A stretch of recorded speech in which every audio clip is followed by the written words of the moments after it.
morning and I've been on the road since then.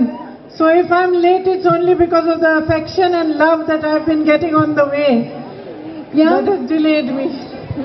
ഞാൻ രാവിലെ 7 മണിക്ക് വീട്ടിൽ നിന്ന് ഇറങ്ങിയതാണ്. അതിനുശേഷം മുഴുവൻ പ്രചരണ പരിപാടികളുമായി ബന്ധപ്പെട്ട് കേരളത്തിൽ യാത്ര ചെയ്യുകയായിരുന്നു. ഞാൻ ലേറ്റ് ആയിട്ടുണ്ടെങ്കിൽ അതിന്റെ കാരണം എന്ന് പറയുന്നത് നിങ്ങളിൽ നിന്ന് എനിക്ക് കിട്ടുന്ന സ്നേഹവും ഇഷ്ടവും കൊണ്ടാണ് ഞാൻ താമസിച്ചു പോയതെന്ന് പറയാൻ ആഗ്രഹിക്കുന്നു. I would like to first of all welcome Shri Venugopal ji, Sabrinathan ji, Ansajitha, Rasalan ji, all the other leaders on the dais. ഞാൻ ആദ്യമായി വേദിയിലുള്ള എല്ലാ നേതാക്കളെയും വേദിയിലുള്ള എല്ലാ സ്ഥാനാർത്ഥികളെയും ഈ യോഗത്തിലേക്ക് സ്വാഗതം ചെയ്യാൻ ആഗ്രഹിക്കുന്നു. And the candidates from here, would they like to come up? Please. Yeah. Shri Venugopal ji, Shri Sabrinath ji, Ansajita Rasal ji. So this time, I don't know if you all are aware, but the Congress party has given 50% of its tickets to young people between the age of 20 and 40. എനിക്കറിയാം, നിങ്ങൾക്ക് എല്ലാവർക്കും അറിയാവുന്ന ഒരു കാര്യമാണ്, ഈ പ്രാവശ്യം തെരഞ്ഞെടുപ്പിൽ Congress party അതിന്റെ സ്ഥാനാർത്ഥിത്വത്തിൽ 50% കൂടുതൽ നൽകിയിരിക്കുന്നത് 20-നും 40-നും ഇടയിൽ പ്രായമുള്ള ആളുകൾക്കാണെന്ന് നിങ്ങളോട് പറയാൻ ഞാൻ ആഗ്രഹിക്കുന്നു. And we have done so because the future generation of Kerala matters to us. ഞങ്ങൾ എന്തുകൊണ്ടാണ് അങ്ങനെ ചെയ്യുന്നതെന്ന് പറഞ്ഞാൽ, കേരളത്തിന്റെ ഭാവി തലമുറ ഞങ്ങളെ സംബന്ധിച്ചിടത്തോളം പ്രധാനപ്പെട്ടതായതുകൊണ്ടാണ് അങ്ങനെ ഒരു തീരുമാനം ഞങ്ങൾ എടുത്തത്. We want to build a new generation of politicians for Kerala who work hard towards resolving your problems and work amongst you as one. നിങ്ങളുടെ ഇടയിൽ പ്രവർത്തിക്കുന്ന, നിങ്ങളുടെ പ്രശ്നങ്ങൾ പരിഹരിക്കാൻ പ്രാപ്തിയുള്ള ഒരു പുതിയ തലമുറയിലെ രാഷ്ട്രീയ പ്രവർത്തകരെ ഞങ്ങൾക്ക് വളർത്തിയെടുക്കണമെന്ന് ആഗ്രഹമുള്ളത് കൊണ്ടാണ് 50%-ലധികം സ്ഥാനാർത്ഥിത്വം യുവജനങ്ങൾക്ക് ഞങ്ങൾ നൽകിയത്. So with the great experience of all the senior leadership of Kerala, their wisdom, their guidance, you now also have a young team willing to work for you. കേരളത്തിലെ മുതിർന്ന നേതാക്കളുടെ വിവേകം, അവരുടെ അനുഭവ സമ്പത്ത്, അതിന്റെ ഒപ്പം നിങ്ങൾക്ക് അതിനോടൊപ്പം കേരളത്തിൽ ചെറുപ്പക്കാരായ നേതാക്കളുടെ ഒരു നിര കൂടിയാണ് ഐക്യജനാധിപത്യ മുന്നണിയും കോൺഗ്രസും നൽകിയിരിക്കുന്നത്. You have made a name for Kerala across the world. ലോകം മുഴുവൻ കേരളത്തിന് ഒരു പ്രത്യേക പേര് നിങ്ങൾ ഇതുവരെ ഉണ്ടാക്കിയെടുത്തിട്ടുണ്ട്. It is a state built by your hard work. Keralam എന്ന് പറയുന്ന ഈ സംസ്ഥാനം നിങ്ങളുടെ ഓരോരുത്തരുടെയും കഠിനാധ്വാനത്തിലൂടെ നിർമ്മിക്കപ്പെട്ടതാണ്. കേരളം എന്ന ഈ സംസ്ഥാനം. The people of Kerala across the world are known to be diligent, hard-working, loyal, intelligent and efficient. കേരളത്തിലെ ആളുകൾ ലോകമെമ്പാടും വിവേകമുള്ളവർ, കഠിനാധ്വാനികൾ, ബുദ്ധിയുള്ളവർ, വിശ്വസ്തർ എന്നിങ്ങനെ അറിയപ്പെടുന്നവരാണ്. കാര്യപ്രാപ്തിയുള്ളവർ എന്നിങ്ങനെ ലോകമെമ്പാടും അറിയപ്പെടുന്നവരാണ് മലയാളികൾ. Your industries like the rubber industry, the coir industry, the cashew industry have made your state shine across the world. നിങ്ങളുടെ വ്യവസായങ്ങൾ, rubber വ്യവസായം, കശുവണ്ടി വ്യവസായം, കയർ വ്യവസായം തുടങ്ങിയവയെല്ലാം നിങ്ങളുടെ സംസ്ഥാനത്തെ, ഈ രാജ്യം മുഴുവൻ നിങ്ങളുടെ സംസ്ഥാനത്തെ ഏറ്റവും മഹത്വമുള്ളതാക്കി തീർന്നിട്ടുണ്ട്, പ്രഭാപൂരിതമാക്കിയിട്ടുണ്ട്. Kerala's workers, your women, the fishermen, all of you together, the farmers in the paddy fields, all of you together have built this state. കേരളത്തിലെ സ്ത്രീകൾ, കേരളത്തിലെ തൊഴിലാളികൾ, കേരളത്തിലെ കർഷകർ, ഇവിടെ നെൽവയലുകളിൽ പണിയെടുക്കുന്ന കർഷകർ, ഇവരെല്ലാവരും കൂടെ, നിങ്ങൾ എല്ലാവരും കൂടെ ചേർന്നിട്ടാണ് കേരളം എന്ന ഈ സംസ്ഥാനത്തെ നിർമ്മിച്ചെടുത്തിട്ടുള്ളത്. And because you have built this state, your voice needs to be properly represented in the future of Kerala. കാരണം നിങ്ങൾ ഈ സംസ്ഥാനം നിർമ്മിച്ചെടുത്തിട്ടുണ്ട്, അതുകൊണ്ട് നിങ്ങളുടെ ശബ്ദം കേരളത്തിന്റെ ഭാവിയുടെ കാര്യത്തിൽ പൂർണ്ണമായി പ്രതിനിധാനം ചെയ്യപ്പെടണം എന്ന് ഞങ്ങൾ ആഗ്രഹിക്കുന്നു. It is with this in mind that the Congress party this time has proposed a vision document for Kerala. ഈ ചിന്തകൾ മനസ്സിലുണ്ട്. ഈ ചിന്തകളുടെ അടിസ്ഥാനത്തിലാണ് കോൺഗ്രസ് പാർട്ടി UDF ഇപ്രാവശ്യം കേരളത്തിന് വേണ്ടിയുള്ള കേരളത്തിന്റെ വികസന കാഴ്ചപ്പാടിന്റെ ഒരു രൂപരേഖ പ്രകടന പത്രികയായി നിങ്ങളുടെ മുൻപിൽ അവതരിപ്പിച്ചിട്ടുള്ളത്. This document was made after people from the Congress party interacted with all groups in Kerala, with fishermen, with women, with farmers, cashew growers, with all different sections of society. ഈ പ്രകടന പത്രിക ഞങ്ങൾ ആവിഷ്കരിച്ചത് കേരളത്തിലെ കോൺഗ്രസ് പാർട്ടിയുടെ നേതാക്കന്മാർ കേരളത്തിലെ വിവിധ വിഭാഗങ്ങളിൽപ്പെട്ട ജനങ്ങളുമായിട്ട്, കർഷകരുമായിട്ട്, മത്സ്യത്തൊഴിലാളികളുമായിട്ട്, സ്ത്രീകളുമായിട്ട്, യുവജനങ്ങളുമായി ഒക്കെ സംവദിച്ചതിന്റെ ഭാഗമായിട്ടാണ്, അതിന്റെ ഫലമായിട്ടാണ് ഞങ്ങൾ ഈ പ്രകടന പത്രിക നിങ്ങളുടെ മുൻപിൽ അവതരിപ്പിക്കുന്നത്. And it is a vision document which lays out the UDF's plan for the next 5 years for Kerala. അടുത്ത 5 വർഷം UDFന് കേരളത്തിന് വേണ്ടിയുള്ള പദ്ധതി എന്താണെന്ന് നിങ്ങളുടെ മുൻപിൽ വ്യക്തമാക്കി തരുന്ന ഒന്നാണ് ഈ പ്രകടന പത്രിക. I will tell you some of the highlights of this document. പ്രകടന പത്രികയിലെ ചില സുപ്രധാന കാര്യങ്ങൾ ഞാൻ നിങ്ങളോട് പറയാൻ ആഗ്രഹിക്കുന്നു. The first is the Nyaya Yojana. ആദ്യത്തേതെന്ന് പറയുന്നത് ന്യായ പദ്ധതിയാണ്. The Nyaya Yojana basically promises 6,000 rupees to be put directly in the accounts of all poor families in Kerala. ന്യായ യോജന എന്ന് പറയുമ്പോൾ അടിസ്ഥാനപരമായി പറയുന്നത് കേരളത്തിലെ ഓരോ ദരിദ്ര കുടുംബത്തിന്റെയും അക്കൗണ്ടിൽ ഓരോ മാസവും 6,000 രൂപ നേരിട്ട് നിക്ഷേപിക്കുക എന്നതാണ് ന്യായ എന്ന പദ്ധതിയിലൂടെ ഞങ്ങൾ നടപ്പിലാക്കാൻ പോകുന്നത്. Now this is not a hollow promise. ഇതൊരു പൊള്ളയായ വാഗ്ദാനമല്ല. Because our government in Chhattisgarh has already done a pilot of this project and it has provided this scheme to the farmers of Chhattisgarh successfully. ഇതൊരു പൊള്ളയായ വാഗ്ദാനമല്ല എന്ന് ഞാൻ പറയുന്നത് എന്തുകൊണ്ടാണെന്ന് പറഞ്ഞാൽ ഛത്തീസ്ഗഡിലെ കോൺഗ്രസ് ഗവൺമെന്റ് അവിടുത്തെ കർഷകർക്ക് വേണ്ടി വളരെ വിജയകരമായി ന്യായ് എന്ന പദ്ധതി നടപ്പിലാക്കിയിട്ടുണ്ട്. Perhaps for the first time ever, a government is going to recognize the sheer hard work done by women who remain at home. ഒരു കാര്യം പറയട്ടെ, ഒരു പക്ഷേ ആദ്യമായിട്ടാണ് UDF പ്രകടന പത്രികയിലൂടെ ഒരു ഗവൺമെന്റ് നമ്മുടെ വീട്ടമ്മമാർ വീടുകളിൽ ചെയ്യുന്ന തൊഴിലിന്റെ മൂല്യം മനസ്സിലാക്കാനും അംഗീകരിക്കാനും പോകുന്നതെന്ന് പറയാൻ ഞാൻ ആഗ്രഹിക്കുന്നു. My sisters who are housewives between the age of 40 and 60, they work very hard. The entire family the responsibility rests on their shoulders. They cook, they clean, they take care of the children, they take care of the elders, they take care of all members of their family. But their work is never recognized. എന്റെ സഹോദരിമാരായ 40-നും 60-നും ഇടയിൽ പ്രായമുള്ള വീട്ടമ്മമാർ, നമ്മുടെ വീട്ടമ്മമാർ വീട്ടിലെ എല്ലാ ജോലികളും ചെയ്യുന്നു. അവർ പാചകം ചെയ്യുന്നു, വീട് വൃത്തിയാക്കുന്നു, കുട്ടികളെ നോക്കുന്നു, മുതിർന്നവരെ നോക്കുന്നു. ആ കുടുംബത്തിന്റെ മുഴുവൻ ഉത്തരവാദിത്തം അവരുടെ ചുമലുകളിലാണ്. പക്ഷെ പലപ്പോഴും അവർ ചെയ്യുന്ന ജോലിയുടെ മൂല്യം നമ്മൾ അംഗീകരിക്കാറില്ല.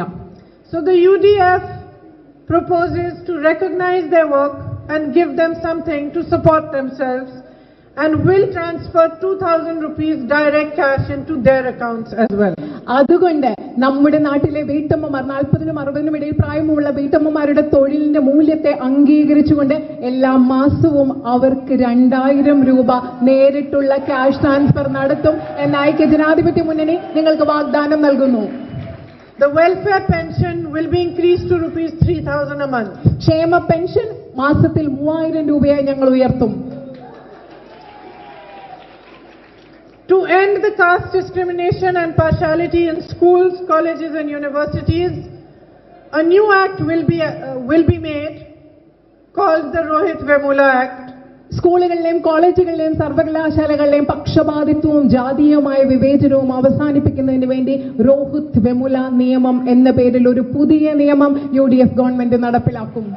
And it will be passed with a view to providing justice to all. എല്ലാവർക്കും നീതി ലഭ്യമാക്കുക എന്ന ഉദ്ദേശത്തോടു കൂടിയായിരിക്കും ഈ നിയമം ഞങ്ങൾ കൊണ്ടുവരിക. So that everyone should have the same opportunity to a good education. അതായത് ഈ നാട്ടിലെ എല്ലാ വ്യക്തികൾക്കും ഒരു നല്ല വിദ്യാഭ്യാസം ലഭിക്കുന്നതിനുള്ള തുല്യമായ അവസരം ഉണ്ടാകണം എന്ന് ഞങ്ങൾ ആഗ്രഹിക്കുന്നു. The UDF government will give you the minimum support price for rubber, paddy and coconut. നിങ്ങൾക്ക് റബ്ബറിനും നെല്ലിനും നാളികേരത്തിനുമുള്ള അടിസ്ഥാന താങ്ങുവിലയും UDF ഗവൺമെന്റ് ഉറപ്പു നൽകും. 100 units of electricity will be free on every bill. ഓരോ ബില്ലിനും ഓരോ കാർഡുള്ളവർക്കും 100 യൂണിറ്റ് സൗജന്യ വൈദ്യുതി UDF ഉറപ്പു നൽകുന്നു. To all those who hold white ration cards, 5 kilos of rice will be given free. വെള്ള റേഷൻ കാർഡുള്ളവർക്ക് 5 കിലോ സൗജന്യ അരിയും UDFന്റെ പ്രകടന പത്രികയിലെ വാഗ്ദാനമാണ്. Auto taxi drivers, fishermen and women will get a fuel subsidy. Auto taxi ഡ്രൈവർമാരും അതുപോലെ സ്ത്രീകളും അതുപോലെ മത്സ്യത്തൊഴിലാളികൾക്കും ഇന്ധന സബ്സിഡിയും UDF പ്രകടന പത്രിക ഉറപ്പു നൽകുന്നു. There will be a two-wheeler incentive for women who are working in the unorganized sector. അസംഘടിത മേഖലയിൽ പണി ചെയ്യുന്ന സ്ത്രീകൾക്ക് വേണ്ടി 10,000 രൂപയുടെ 2-വീലർ ഇൻസെന്റീവ് എന്ന പദ്ധതിയും ഞങ്ങൾ നിങ്ങൾക്ക് ഉറപ്പു നൽകുന്നു. Loudest cheer came from a gentleman. ഏറ്റവും വലിയ കയ്യടി ഇവിടെ ഒരു പുരുഷന്റെ കയ്യിൽ നിന്നാണ് വന്നതെന്ന് പറഞ്ഞതിൽ. But the two-wheeler is for women, huh? പക്ഷേ ഈ 2-വീലർ സ്ത്രീകൾക്ക് വേണ്ടിയുള്ളതാണ്. Single women with children, for them there will be a special scheme. Their children will get a special scholarship. സ്വന്തമായി ഒറ്റയ്ക്ക് കുഞ്ഞുങ്ങളെ വളർത്തുന്ന അമ്മമാർ അവരുടെ മക്കൾക്ക് പ്രത്യേകമായ സ്കോളർഷിപ്പ് ഉണ്ടാക്കുന്ന ഒരു പദ്ധതിയും ഞങ്ങൾ നടപ്പിലാക്കും. So these are some of the things that are laid out in this vision document. ഈ പ്രകടന പത്രികയിൽ ഞങ്ങൾ പറഞ്ഞിട്ടുള്ള ചില കാര്യങ്ങളാണ് ഞാൻ നിങ്ങളോട് പങ്കുവെച്ചത്. I know that they sound like a lot of promises being made by yet another political party. എനിക്കറിയാം നിങ്ങളിപ്പോൾ ചിന്തിക്കുന്നുണ്ടായിരിക്കും ഒരുപാട് വാഗ്ദാനങ്ങൾ മറ്റൊരു രാഷ്ട്രീയ പാർട്ടി നൽകുന്നത് പോലെ കുറെ വാഗ്ദാനങ്ങൾ നൽകുന്നതാണെന്ന് നിങ്ങൾ ചിന്തിക്കുന്നുണ്ടായിരിക്കുമെന്ന് എനിക്കറിയാം. But these are very well thought out. പക്ഷേ ഇതങ്ങനെയില്ല. ഞങ്ങൾ വളരെയധികം ആഴത്തിൽ ചിന്തിച്ചിട്ടുണ്ടാക്കിയ വാഗ്ദാനങ്ങളാണ് ഞാൻ നിങ്ങൾക്ക് നൽകുന്നത്. And there is a reason why they have been done. ഇതെന്തുകൊണ്ടാണ് ഞങ്ങൾ ചെയ്യുന്നത് എന്നതിനൊരു പ്രത്യേക കാരണവുമുണ്ട്. The reason is that we in the Congress, in the UDF, recognize what hardships you have encountered in the last 5 years. അതിന്റെ കാരണം എന്താണെന്ന് പറഞ്ഞാൽ ഞങ്ങൾ കോൺഗ്രസിലുള്ളവർ UDFിലുള്ളവർ നിങ്ങൾ കഴിഞ്ഞ 5 വർഷങ്ങൾ കടന്നുപോയ ബുദ്ധിമുട്ടുകൾ എന്തൊക്കെയാണ്, ദുരിതങ്ങൾ എന്തൊക്കെയാണെന്ന് ഞങ്ങൾ കൃത്യമായി മനസ്സിലാക്കുന്നു. Here in Kerala, you placed your faith in the LDF government. കേരളത്തിൽ നിങ്ങൾ നിങ്ങളുടെ വിശ്വാസം അർപ്പിച്ചത് ഒരു LDF ഗവൺമെന്റിലാണ്. I think you must have done this with the wish and the hope that the LDF government would work for your future, would develop the state further, and you would face less hardships. എനിക്കറിയാം നിങ്ങൾ LDF ഗവൺമെന്റിൽ വിശ്വാസം അർപ്പിച്ചത് LDF government നിങ്ങൾക്ക് വേണ്ടി പ്രവർത്തിക്കും, നിങ്ങളുടെ ബുദ്ധിമുട്ടുകൾ കുറയ്ക്കും, കേരളത്തിന്റെ ഭാവിക്ക് വേണ്ടി അവർ പ്രവർത്തിക്കുമെന്ന ഉറച്ച വിശ്വാസത്തിലാണ് നിങ്ങൾ അത് ചെയ്തതെന്നും എനിക്കറിയാം. They also made many promises to you. അവർ നിങ്ങളുടെ മുൻപിൽ നിങ്ങൾക്ക് വളരെയധികം വാഗ്ദാനങ്ങളും നൽകുകയുണ്ടായി. But what you have seen effectively over the last 5 years is that they never kept their promises. കഴിഞ്ഞ 5 വർഷങ്ങൾ നിങ്ങൾ കാര്യക്ഷമമായി എന്ത് സംഭവിച്ചെന്ന് നോക്കിയാൽ നിങ്ങൾക്ക് മനസ്സിലാകും LDF ഗവൺമെന്റ് നിങ്ങൾക്ക് നൽകിയ വാഗ്ദാനങ്ങൾ ഒന്നും പാലിച്ചിട്ടില്ല എന്ന് നിങ്ങൾക്ക് മനസ്സിലാക്കാൻ സാധിക്കും. Where they had said they would protect you, they said they would build the cashew sector, they said that they would help and support the rubber industry. It almost seems like they have done the opposite. അവർ നിങ്ങളെ സംരക്ഷിക്കുമെന്ന് പറഞ്ഞപ്പോൾ, അവർ rubber വ്യവസായത്തെ പിന്തുണയ്ക്കുമെന്ന് പറഞ്ഞപ്പോൾ, കശുവണ്ടി വ്യവസായത്തെ പിന്തുണയ്ക്കുമെന്നൊക്കെ പറഞ്ഞു. പക്ഷേ ഇതിലൊന്നും അവർ കാര്യമായിട്ട് ഒന്നും ചെയ്തതായി നമുക്ക് കാണാൻ സാധിക്കുന്നില്ല. Rubber is being imported unchecked. അനിയന്ത്രിതമായി മറ്റ് സംസ്ഥാനങ്ങളിൽ നിന്ന്, രാജ്യങ്ങളിൽ നിന്ന് റബ്ബർ ഇവിടെ ഇറക്കുമതി ചെയ്യുകയാണ്. While the rubber industry is suffering. ഇവിടുത്തെ റബ്ബർ വ്യവസായത്തിൽ ധാരാളം ബുദ്ധിമുട്ട് ഉള്ളപ്പോഴാണ് ഈ ഇറക്കുമതി നടക്കുന്നത്. The coir industry is suffering. അതുപോലെ തന്നെ കയർ വ്യവസായത്തിന്റെ ഭാഗമായി വരും ബുദ്ധിമുട്ടുകൾ അനുഭവിക്കുന്നു. Farmers are struggling. നമ്മുടെ കർഷകരും വലിയ ബുദ്ധിമുട്ടുകളിലൂടെയാണ് കടന്നു പോകുന്നത്. The LDF promised you 20 lakh jobs. LDF 20 ലക്ഷം തൊഴിലവസരങ്ങളാണ് നിങ്ങൾക്ക് വാഗ്ദാനം ചെയ്തത്. Not only did they not provide them, but the first chance they got, as soon as they came into government, they filled government institutions and posts with their own people. 20 ലക്ഷം തൊഴിലവസരങ്ങൾ നിങ്ങൾക്ക് നൽകിയില്ല എന്ന് മാത്രമല്ല, അവരെ അധികാരത്തിൽ വന്ന ഉടൻ തന്നെ ലഭ്യമായ എല്ലാ ഗവൺമെന്റ് തസ്തികകളും അവർക്ക് പ്രിയപ്പെട്ട ഇഷ്ടമുള്ള ആളുകളെ നിറയ്ക്കുക എന്നതുകൂടിയാണ് കേരളത്തിലെ LDF ഗവൺമെന്റ് ചെയ്തത്. In fact, again and again, you have seen that the LDF government operates on the principle of favoritism. നിങ്ങൾക്ക് വീണ്ടും വീണ്ടും കാണാൻ സാധിക്കും LDF ഗവൺമെന്റ് പ്രവർത്തിക്കുന്നത് തന്നെ സ്വജന പക്ഷപാതം എന്ന തത്വത്തിന്റെ പുറത്താണെന്ന് നിങ്ങൾക്ക് മനസ്സിലാക്കാൻ സാധിക്കും. Thousands of young people protested against this backdoor entry into government jobs. Government ജോലികളിലേക്കുള്ള ഈ പിൻവാതിൽ നിയമനത്തിലൂടെ പിൻവാതിൽ പ്രവേശനത്തിനെതിരെ ആയിരക്കണക്കിന് ചെറുപ്പക്കാർ ഈ സംസ്ഥാനത്ത് പ്രതിഷേധിക്കുകയുണ്ടായി. Those youngsters who protested were lathi charged. എതിർത്ത പ്രതിഷേധിച്ച ആ യുവജനങ്ങൾക്ക് എന്താണ് നേരിടേണ്ടി വന്നത്? അവരെ ലാത്തി ചാർജ് ചെയ്യുകയാണ് ഈ ഗവൺമെന്റ് ചെയ്തത്. You were promised an efficient and clean government. നിങ്ങളോട് കാര്യക്ഷമവും സംശുദ്ധവുമായ ഒരു ഗവൺമെന്റ് ഉണ്ടാകും എന്ന വാഗ്ദാനമാണ് നിങ്ങൾക്ക് ലഭിച്ചത്. But you got a government of frauds and scams. പക്ഷേ നിങ്ങൾക്ക് ലഭിച്ചതോ തട്ടിപ്പിന്റെയും വഞ്ചനയുടെയും അഴിമതികളുടെ ഒരു ഗവൺമെന്റാണ് നിങ്ങൾക്ക് ലഭിച്ചത്. WhatsApp chats revealed in the EMCC scam EMCC അഴിമതിയുടെ ഭാഗമായി പുറത്തു വന്ന വാട്സാപ്പ് സംഭാഷണങ്ങൾ showed that the government was involved in it. ആ സംഭാഷണങ്ങളിലൂടെ വ്യക്തമാകുന്നത് ഗവൺമെന്റിന് അതിൽ പങ്കുണ്ട് എന്ന് തന്നെയാണ്. Many officers close to the chief minister were allegedly involved in the gold scam. ഈ സ്വർണ്ണക്കടത്തുമായി ബന്ധപ്പെട്ട് മുഖ്യമന്ത്രിയുമായിട്ട് ബന്ധമുള്ള മുഖ്യമന്ത്രിയുടെ ഓഫീസിലുള്ള പല ഓഫീസർമാരും ഇതിൽ ബന്ധപ്പെട്ടിരിക്കുന്നു എന്ന ആരോപണങ്ങൾ ഉയർന്നു. Funds were received from foreign agencies in the Kerala Life Mission project scam. കേരളത്തിലെ ലൈഫ് മിഷൻ പ്രോജക്ട് അഴിമതിയുമായിട്ട് ബന്ധപ്പെട്ട് പല വിദേശ ഏജൻസികളിൽ നിന്നും ധാരാളം ഫണ്ട് ഇവിടുത്തെ government ലഭ്യമാകുകയുണ്ടായി. Thousands of Kerala's citizens were compromised when their personal healthcare data went to an American company, and the government, when they made that deal, did not care to ensure that there was a confidentiality clause in it.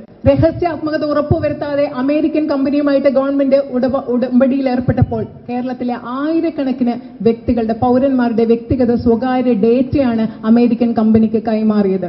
But perhaps worst of all was that during the floods, when flood relief was to be distributed, 15 crores of that money went into the accounts of CPIM members. ഇതിലെ ഏറ്റവും മോശമായതെന്ന് പറയുന്ന കാര്യം എന്താണെന്ന് പറയട്ടെ. ഇവിടെ പ്രളയ ദുരിതാശ്വാസം ജനങ്ങൾക്ക് നൽകേണ്ടിയിരുന്ന സമയത്ത് അതിലെ 15 കോടി രൂപ, പ്രളയ ദുരിതാശ്വാസത്തിലെ 15 കോടി രൂപ CPM-കാരുടെ അക്കൗണ്ടുകളിലേക്ക് പോയതാണ് ഇതിലെ ഏറ്റവും ദൗർഭാഗ്യകരമെന്ന് പറയേണ്ടി വരുന്നത്.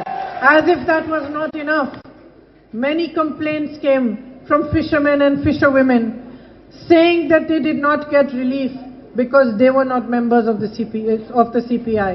അതുകൊണ്ട് മതിയാവാത്തതുപോലെ നമ്മൾ എന്താണ് കേട്ടത്? ധാരാളം മത്സ്യബന്ധനത്തിൽ ഏർപ്പെടുന്ന സഹോദരന്മാരിൽ നിന്നും സഹോദരിമാരിൽ നിന്നും ധാരാളം പരാതി കേട്ടു. അവര് CPM-ന്റെ പ്രവർത്തകർ അല്ലാത്തതുകൊണ്ട് അവർക്ക് അർഹതയുള്ള ദുരിതാശ്വാസം കിട്ടിയില്ല എന്ന പരാതി കൂടി നമ്മൾ കേൾക്കേണ്ട ഒരു അവസ്ഥ ഇവിടെ ഉണ്ടായി. The interests and the livelihoods of Kerala's fishermen were sold for 5,000 crores. കേരളത്തിലെ മത്സ്യത്തൊഴിലാളികളുടെ അവരുടെ താല്പര്യങ്ങളും അവരുടെ ഉപജീവനവും 5000 കോടി രൂപയ്ക്ക് ഈ സർക്കാർ വിറ്റ് കളഞ്ഞു. In fact, the truth about the LDF government is that it survives purely on its PR and its propaganda. ഒരർത്ഥത്തിൽ പറഞ്ഞാൽ ഈ LDF ഗവൺമെന്റിനെ കുറിച്ചുള്ള ഏറ്റവും വലിയ സത്യം എന്തെന്ന് പറഞ്ഞാൽ ഇത് നിലനിൽക്കുന്നത് അതിന്റെ PR പ്രവർത്തനവും പ്രൊപ്പഗാൻഡയും പ്രചരണവും കൊണ്ട് മാത്രമാണ് എന്നുള്ളതാണ് ഈ ഗവൺമെന്റിനെ കുറിച്ചുള്ള ഏറ്റവും വലിയ സത്യം. Whichever newspaper you open, whatever TV channel you see, there is an open propaganda for the government, projecting the government as if they have done a lot for the development of Kerala. നിങ്ങൾ ഏത് പത്രം തുറന്നാലും ഏത് TV channel തുറന്നാലും ഗവൺമെന്റിന്റെ നേട്ടങ്ങളെ വിശദീകരിച്ചിട്ടുള്ള പരസ്യങ്ങൾ കാണും. അതായത് ഈ ഗവൺമെന്റ് കേരളത്തിന് വേണ്ടി വലിയ വലിയ കാര്യങ്ങൾ ചെയ്തു എന്ന രീതിയിലുള്ള പരസ്യങ്ങൾ നിങ്ങൾക്ക് കാണാൻ സാധിക്കും. But the point is that who are they fooling?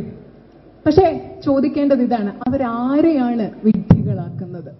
You are the people of Kerala. നിങ്ങൾ കേരളത്തിലെ ജനങ്ങളാണ്. You know what your life is better than any of us do. ഞങ്ങൾക്ക് എല്ലാവർക്കും അറിയുന്നതിലുപരി നിങ്ങൾക്ക് ഓരോരുത്തർക്കും അറിയാം നിങ്ങളുടെ ജീവിതം എന്താണെന്നുള്ളത്. You know the struggles, the difficulties you face. നിങ്ങൾ നേരിടുന്ന ബുദ്ധിമുട്ടുകൾ, നിങ്ങൾ കടന്നു പോകുന്ന കഷ്ടപ്പാടുകൾ മറ്റാരെക്കാളും നന്നായി അറിയാവുന്നത് നിങ്ങൾക്കാണ്. You know that when you go to the market today to buy the essential commodities, when you go to fill your gas cylinder, how much it's costing you.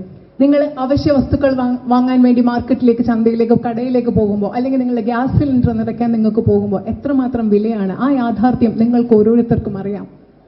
You know how the wrong policies of both the center and the state have made you suffer throughout this period. നിങ്ങൾക്കറിയാം ഈ കഴിഞ്ഞ 5 വർഷക്കാലം കേന്ദ്ര ഗവൺമെന്റിന്റെയും കേരള ഗവൺമെന്റിന്റെയും തെറ്റായ നയങ്ങൾ, നയപദ്ധതികൾ നിങ്ങളെ എത്രമാത്രം ബുദ്ധിമുട്ടിലാഴ്ത്തി എന്നതും നിങ്ങൾക്കറിയാം. You faced the faulty GST. വളരെ വികലമായിട്ടുള്ള ഒരു ചരക്ക് സേവന നികുതിയാണ്. You faced demonetization. നിങ്ങൾ നോട്ട് നിരോധനം, അതും നിങ്ങൾ നേരിട്ടു. You faced an unthought of lockdown. ആലോചനയില്ലാതെ നടപ്പിലാക്കിയ ഒരു ലോക്ക്ഡൌൺ, അതിലും കൂടെ നിങ്ങൾ കടന്നുപോയി. And on top of that, in Kerala, you faced almost an attack on all the industries that had made your state great. അത് മാത്രമല്ല, ഇതിന്റെ ഒക്കെ ഉപരിയായിട്ട് കേരളത്തിൽ നിങ്ങളുടെ സംസ്ഥാനത്തെ ഏറ്റവും മികച്ചതാക്കുന്ന ഒരുപാട് എല്ലാ വ്യവസായങ്ങളുടെ മേലും ഒരു ആക്രമണം, അതും നിങ്ങൾ അനുഭവിക്കുകയുണ്ടായി. Because instead of supporting and strengthening them, they were weakened. കാരണം അതിനെ പ്രോത്സാഹിപ്പിക്കുന്നതിന് ഒരു നടപടിയും ഉണ്ടായില്ല. ഈ വ്യവസായങ്ങളെ, കേരളത്തെ മികച്ചതാക്കുന്ന വ്യവസായങ്ങളെ ശക്തിപ്പെടുത്തുന്നതിനും പിന്തുണയ്ക്കുന്നതിന് പകരം ഗവൺമെന്റ് പിന്തുണച്ചതും സപ്പോർട്ട് ചെയ്തതും ഏറ്റവും വലിയ corporate മുതലാളിമാരെയാണ്. So now the election has come around again. ഇപ്പോ വീണ്ടും നമ്മുടെ മുന്നിൽ ഒരു തെരഞ്ഞെടുപ്പ് വന്നിരിക്കുകയാണ്. The LDF leaders have all come before you and made another lot of promises.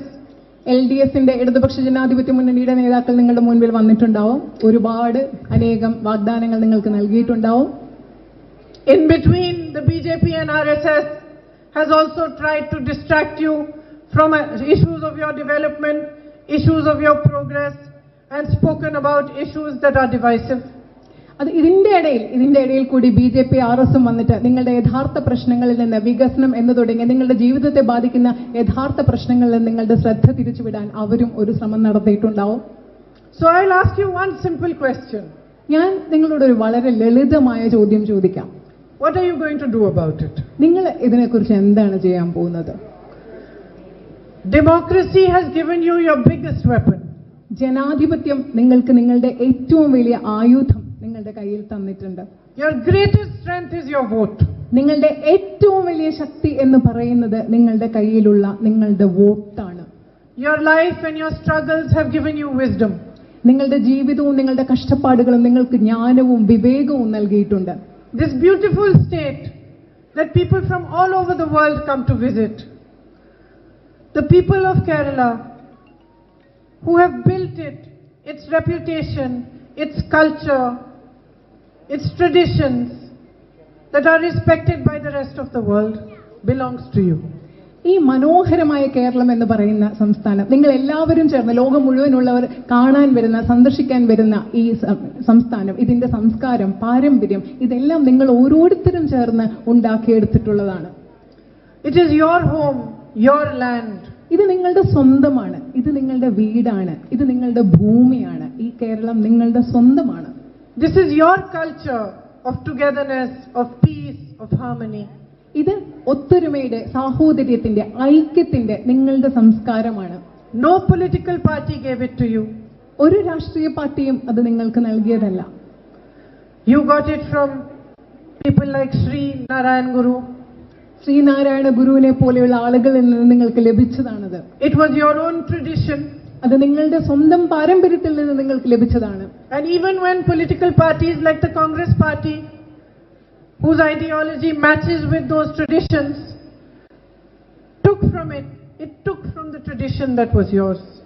Congress പാർട്ടിയെ പോലെയുള്ള രാഷ്ട്രീയ പാർട്ടികളും കോൺഗ്രസ് പാർട്ടിയുടെ പ്രത്യയശാസ്ത്രം, ഞാൻ നേരത്തെ പറഞ്ഞ ശ്രീനാരായണ ഗുരുവിന്റെ പോലെയുള്ള പ്രത്യയശാസ്ത്രങ്ങളുമായിട്ട് ചേർന്ന് നിൽക്കുന്ന പ്രത്യയശാസ്ത്രങ്ങൾ, ഞങ്ങൾ പോലും ഇതൊക്കെ ഉൾക്കൊണ്ടത് നിങ്ങളുടെ ഈ പാരമ്പര്യത്തിൽ നിന്നാണ്.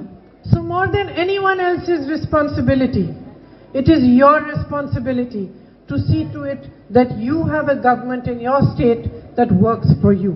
അതുകൊണ്ട് മറ്റാരേക്കാളും നിങ്ങൾക്ക് വേണ്ടി പ്രവർത്തിക്കുന്ന ഒരു ഗവൺമെന്റ് നിങ്ങളുടെ സംസ്ഥാനത്ത് ഉണ്ടാകണം എന്നുറപ്പാക്കേണ്ടത് മറ്റാരേക്കാളും നിങ്ങളുടെ ഓരോരുത്തരുടെയും ഉത്തരവാദിത്വമാണ്. Not a government that seeks to divide you, that spreads a politics of violence and hatred. നിങ്ങളെ വിഭജിക്കാൻ ശ്രമിക്കുന്ന അക്രമത്തിന്റെയും വിദ്വേഷത്തിന്റെയും രാഷ്ട്രീയം പരത്തുന്ന ഒരു ഗവൺമെന്റ് അല്ല നിങ്ങൾക്ക് വേണ്ടത്. Not a government that is afraid when you raise your voice, when you ask for your rights, when you challenge it. നിങ്ങൾ നിങ്ങളുടെ ശബ്ദം ഉയർത്തുമ്പോൾ, നിങ്ങൾ നിങ്ങളുടെ ആവശ്യത്തിന് വേണ്ടി പോരാടുമ്പോൾ, നിങ്ങൾ വെല്ലുവിളിക്കുമ്പോൾ നിങ്ങളെ ഭയപ്പെടുത്തുന്ന ഒരു ഗവൺമെന്റ് അല്ല നിങ്ങൾക്ക് വേണ്ടത്. Not a government that beats your youth, a government that promotes your youth, that strengthens them, that tells them to challenge it. നിങ്ങൾക്ക് വേണ്ടത് നമ്മുടെ യുവാക്കളെ അടിച്ചമർത്തുന്ന ഒരു ഗവൺമെന്റ് അല്ല. നമ്മുടെ യുവജനങ്ങളെ അവരെ പിന്തുണയ്ക്കുന്ന, അവരെ ശക്തിപ്പെടുത്തുന്ന, ഗവൺമെന്റിനെ വെല്ലുവിളിക്കാൻ അവരെ പ്രോത്സാഹിപ്പിക്കുന്ന ഒരു ഗവൺമെന്റ് ആണ് നമുക്ക് വേണ്ടത്. You need a government that strengthens your economy, that provides your jobs. നിങ്ങൾക്ക് തൊഴിലവസരങ്ങൾ ഉണ്ടാക്കി തരുന്ന, നിങ്ങളുടെ സമ്പദ് വ്യവസ്ഥയെ ശക്തിപ്പെടുത്തുന്ന ഒരു ഗവൺമെന്റ് ആണ് നിങ്ങൾക്ക് വേണ്ടത്. That empowers women. സ്ത്രീകളെ ശക്തീകരിക്കുന്ന ഒരു ഗവൺമെന്റ് ആണ് നിങ്ങൾക്ക് വേണ്ടത്. That supports farmers. കർഷകരെ പിന്തുണയ്ക്കുന്ന ഒരു ഗവൺമെന്റ് ആണ് നിങ്ങൾക്ക് and വേണ്ടത്. does all in its power to strengthen your industry here. നിങ്ങളുടെ വ്യവസായങ്ങളെ എല്ലാ ശക്തിയും ഉപയോഗിച്ച് ശക്തിപ്പെടുത്തുന്ന ഒരു ഗവൺമെന്റ് ആണ് നിങ്ങൾക്ക് വേണ്ടത്. So I am here to ask you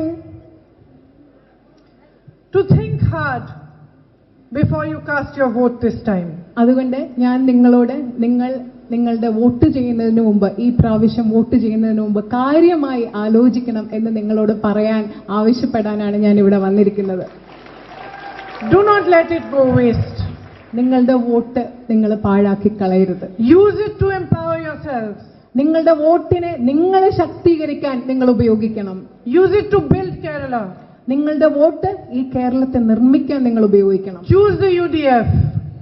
UDFനെ നിങ്ങൾ തെരഞ്ഞെടുക്കണം. Promote its young leaders. UDFന്റെ ചെറുപ്പക്കാരായ നേതാക്കളെ നിങ്ങൾ പ്രോത്സാഹിപ്പിക്കണം. Teach them to be answerable to you. അവരെ നിങ്ങളോട് ഉത്തരവാദിത്തമുള്ളവരായി പെരുമാറാൻ നിങ്ങൾ അവരെ പഠിപ്പിക്കണം. Use their idealism to build your state once again. അവരുടെ ആശയത്തിലുള്ള അവരുടെ വിശ്വാസം നിങ്ങളുടെ സംസ്ഥാനത്തെ വീണ്ടും വളർത്താൻ, നിർമ്മിച്ചെടുക്കാൻ നിങ്ങൾ ഉപയോഗിക്കണം. I can say to you that I have met many of our candidates today, most of them young, many of them from modest backgrounds. I met a lady who comes from a very modest family. I met another candidate who was a poet. I met another youngster who had worked very hard with the cashew workers, gone house to house, spoken up for them. He was an activist. So these are the kind of people who should represent you, because they understand your problems. They live among you. They stand shoulder to shoulder with you when you suffer. ഞാൻ ഇന്നത്തെ ദിവസം നമ്മൾ വളരെയധികം UDFന്റെ ചെറുപ്പക്കാരായ സ്ഥാനാർത്ഥികളെ കാണുകയുണ്ടായി. അവർ പലരും പല ജീവിത പശ്ചാത്തലങ്ങളിൽ നിന്ന് വരുന്നവരാണ്. അവർ പലരും ചെറുപ്പക്കാരാണ്. അതിൽ വളരെ സാധാരണമായ ജീവിത ചുറ്റുപാടിൽ നിന്ന് വരുന്നവരുണ്ട്. ഒരാള് ഒരു കവിയാണ്, മറ്റ് സാമൂഹ്യ പ്രവർത്തകരുണ്ട്. നിങ്ങൾ അങ്ങനെയുള്ളവരെ നിങ്ങൾ പിന്തുണയ്ക്കണം. കാരണം അവർ നിങ്ങൾക്കൊപ്പം പ്രവർത്തിക്കുന്നവരാണ്. നിങ്ങളുടെ പ്രശ്നങ്ങൾ മനസ്സിലാക്കാൻ കഴിയുന്നവരാണ്. തോളോട് തോൾ ചേർന്ന് നിന്നുകൊണ്ട് നിങ്ങളുടെ പ്രശ്നങ്ങൾ മനസ്സിലാക്കാനും അതിന് പരിഹാരം കണ്ടെത്താനും കഴിയുന്നവരാണ് ഈ യുവ സ്ഥാനാർത്ഥികൾ. I felt happy to share the stage with them today. ഇന്ന് അവരോടൊപ്പം വേദി പങ്കിടാൻ എനിക്ക് വളരെയധികം സന്തോഷമുണ്ടായി. I felt proud of them because I knew that they have come here through a lot of struggle, through strength of character and through a strong will. എനിക്ക് അവരെക്കുറിച്ച് ഓർക്കുമ്പോൾ വളരെയധികം അഭിമാനമുണ്ട്. കാരണം ഇന്ന് അവരെത്തിയിരിക്കുന്ന ഈ പദവിയിലെത്താൻ അവർ ഒരുപാട് കഷ്ടപ്പാടുകൾ സഹിച്ചാണ്. അവരുടെ സ്വഭാവദാർഢ്യം കൊണ്ടും അവരുടെ ഇച്ഛാശക്തി കൊണ്ടുമാണ് ഇന്ന് അവർ ഈ നിലയിൽ എത്തിയിരിക്കുന്നത് എന്ന് ഓർക്കുമ്പോൾ എനിക്ക് അവരെക്കുറിച്ച് ഓർത്ത് വളരെയധികം അഭിമാനമുണ്ട്. And I could tell from meeting them that above all else they had the will to serve you. എനിക്ക് അവരെ കണ്ടതിൽ നിന്ന് മനസ്സിലാക്കാൻ സാധിച്ചു, ഇതിലെല്ലാറ്റിലും ഉപരി അവരുടെ ഉള്ളിൽ നിങ്ങളെ സേവിക്കാനുള്ള ഇച്ഛാശക്തി ഉണ്ട് എന്നാണ് എനിക്ക് മനസ്സിലാക്കാൻ സാധിക്കുന്നത്. So I urge you to support our candidates, to bring in a UDF government in your state so that you prosper, so that your needs are respected, so that your voice is represented, and so that Kerala moves forward in the manner that it should and develops even more than it has developed today. അതുകൊണ്ട് ഞാൻ നിങ്ങളോട് UDFന്റെ സ്ഥാനാർത്ഥികളെ പിന്തുണയ്ക്കാൻ ആവശ്യപ്പെടുകയാണ്. കാരണം നിങ്ങളുടെ ശബ്ദം ഇവിടെ കേൾക്കണം, നിങ്ങളുടെ സംസ്ഥാനം മുൻപോട്ട് പോകണം, നിങ്ങളുടെ ആവശ്യങ്ങൾ മനസ്സിലാക്കിയിട്ടില്ല, നിങ്ങളുടെ ആവശ്യങ്ങൾക്കനുസരിച്ച് ഈ സംസ്ഥാനം മുൻപോട്ട് പോകാനും നിങ്ങളുടെ പ്രശ്നങ്ങൾ പരിഹരിക്കാനും നിങ്ങളുടെ ശബ്ദം ഉയർന്നു കേൾക്കാനും സാധിക്കണം. അതുകൊണ്ട് ഒരിക്കൽ കൂടി UDFന്റെ സ്ഥാനാർത്ഥികളെ പിന്തുണയ്ക്കണമെന്ന് ഞാൻ നിങ്ങളോട് അഭ്യർത്ഥിക്കുകയാണ്. Thank you very much for waiting until so late and for listening to me so patiently. Jai Hind. ഇത്രയും നേരം Be careful you don't fall from there. Those two. ഇത്രയും നേരം എനിക്ക് വേണ്ടി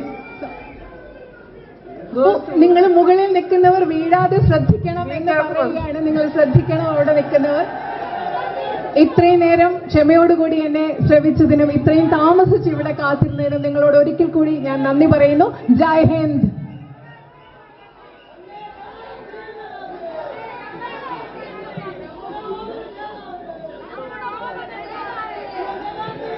മാഡം പ്രിയങ്ക ഗാന്ധിയോടൊപ്പം ഇന്ത്യൻ രാഷ്ട്രീയത്തിലെയും കേരള രാഷ്ട്രീയത്തിലെയും പ്രമുഖരായ നേതാക്കന്മാർ ഇവിടെയുണ്ട്.